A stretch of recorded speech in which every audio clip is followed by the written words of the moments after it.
hadapan Anda. Pemirsa, kami lanjutkan informasi dari keberadaan sekolah ramah anak sebagai upaya untuk memenuhi hak-hak anak terus disosialisasikan Pemko Banjarmasin melalui Dinas Pemberdayaan Perempuan dan Perlindungan Anak, seperti dilakukan di Kecamatan Banjarmasin Barat. Dinas Pemberdayaan Perempuan dan Perlindungan Anak DP3A Kota Banjarmasin kembali melakukan sosialisasi tentang sekolah ramah anak. Sosialisasi ini melibatkan para guru SDN Teluk Tiram 6 dan SMP Negeri 33 Banjarmasin, serta perwakilan ketua RT dan tokoh masyarakat digelar di Aula Kecamatan Banjarmasin Barat.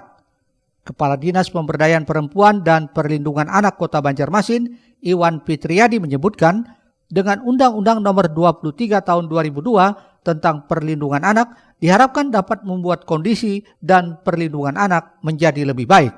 Di dalam undang-undang tersebut memuat perlindungan terbaik bagi anak untuk hidup, tumbuh dan berkembang, serta perlindungan anak dari kekerasan yang diwujudkan melalui sekolah ramah anak atau SRA. RSA tersebut dapat diwujudkan melalui lingkungan belajar yang bersih dan nyaman. Selain itu juga menjamin memenuhi hak-hak anak dan perlindungan anak dari kekerasan, diskriminasi, dan perlakuan salah lainnya.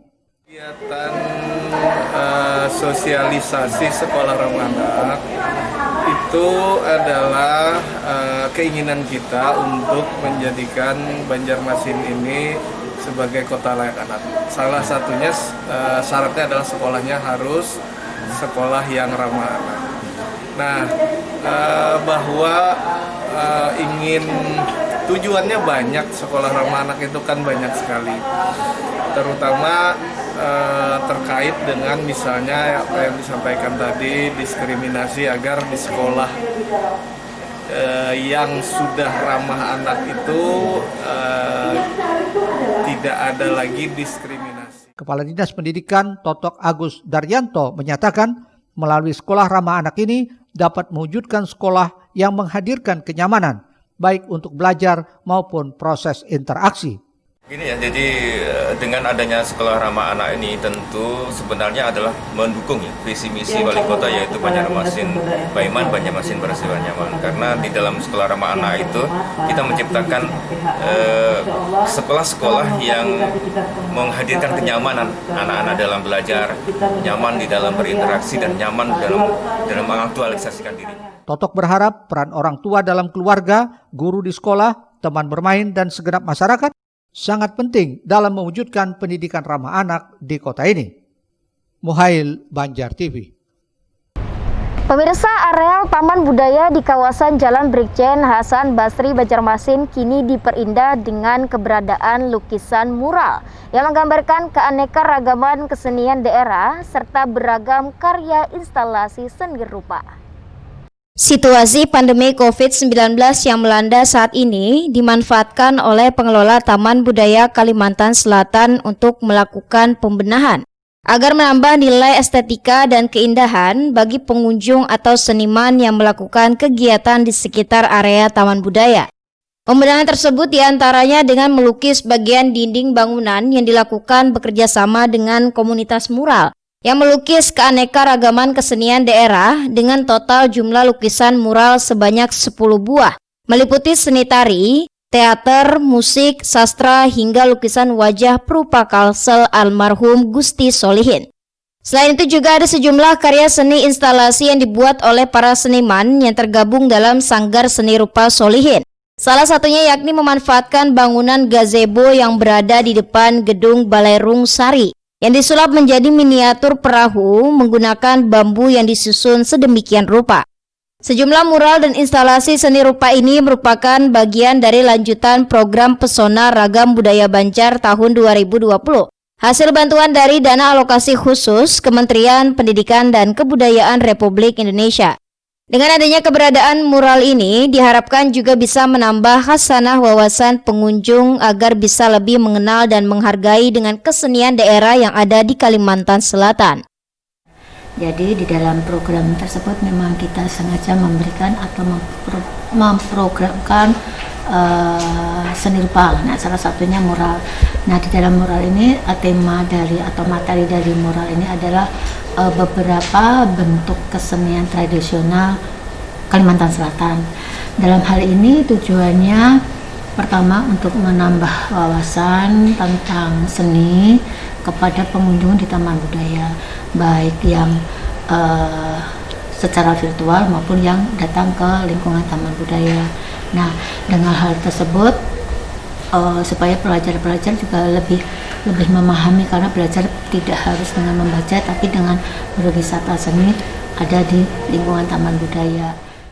Kedepan rencananya pengelola Taman Budaya berencana akan memanfaatkan lahan kosong yang ada untuk nantinya dilakukan pengurukan dan dibangun tempat wisata kuliner yang menjajakan beragam kuliner khas Banjar. Erwin Yudanuari, Banjar TV. Selanjutnya pemirsa, Direktorat Intelijen Keamanan Polda Kalsel terus menggalakkan aksi sosial untuk membantu warga yang terdampak COVID-19. Yang kali ini menyalurkan bantuan ke para anggota paguyuban dan komunitas di Banjarbaru. Selain itu juga dalam acara Kopdar Gabus Kalsel, para anggota klub mobil mendapat sosialisasi dari Direktur Pembinaan Masyarakat Polda Kalsel terkait penerapan protokol kesehatan seperti menggunakan masker, mencuci tangan, hingga menjaga jarak.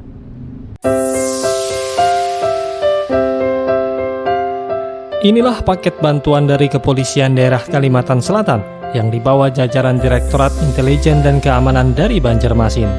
Semuanya diangkut ke Banjarbaru, tepatnya di Gedung Oleh-Olang, kawasan Sungai Baru, belum lama tadi. Seluruhnya diserahkan kepada Forum Komunikasi Lintas Paguyuban yang membawahi komunitas keluarga dari berbagai latar belakang budaya se-Indonesia. Kepedulian ini disambut gembira para penerima karena sangat diperlukan di saat terjadinya himpitan ekonomi akibat pandemi. Dengan adanya bantuan ini sangat membantu teman-teman kami, karena yang namanya pelaku seni itu, seni budaya, saat-saat ini mereka jelas-jelas sepi job. Jadi dengan adanya bantuan ini sangat bermanfaat. Kepala Unit keempat Subdirektorat Politik Ditintelkam Polda Kalsel menjelaskan bahwa bantuan ini merupakan bantuan dari Kepala Kepolisian Daerah Kalsel, Inspektur Jenderal Polisi Niko Afinta, kepada masyarakat terdampak COVID-19. Mudah-mudahan bantuan ini dapat memberikan sedikit keringanan kepada masyarakat, khususnya daripada wilayah Banjarbaru. Di kesempatan ini juga diberikan alat penyemprot beserta cairan disinfektannya sekaligus masker yang diharapkan bisa dimanfaatkan untuk pencegahan COVID-19 sehingga situasi keamanan dan ketertiban masyarakat bisa berlangsung kondusif menjelang pemilihan kepala daerah serentak. Dengan pertemuan ini kami dari paguyuban bersama-sama bertekad untuk melaksanakan pelaksanaan pilkada ini agar berjalan dengan lancar, aman, dan tertib. Selain kepada para anggota paguyuban, jajaran Ditintelkam Polda Kalsel juga berkeliling dari pintu ke pintu rumah warga untuk menyalurkan bantuan langsung paket kebutuhan pokok ini. Semuanya diserahkan kepada sebagian masyarakat di sekitar Gedung Oleh-Olang. Setidaknya aksi sosial ini telah digalakkan Polda Kalsel sejak pandemi berlangsung pada bulan Maret lalu dan terus digelar sampai sekarang. Ahmad Makfur, Banjar TV.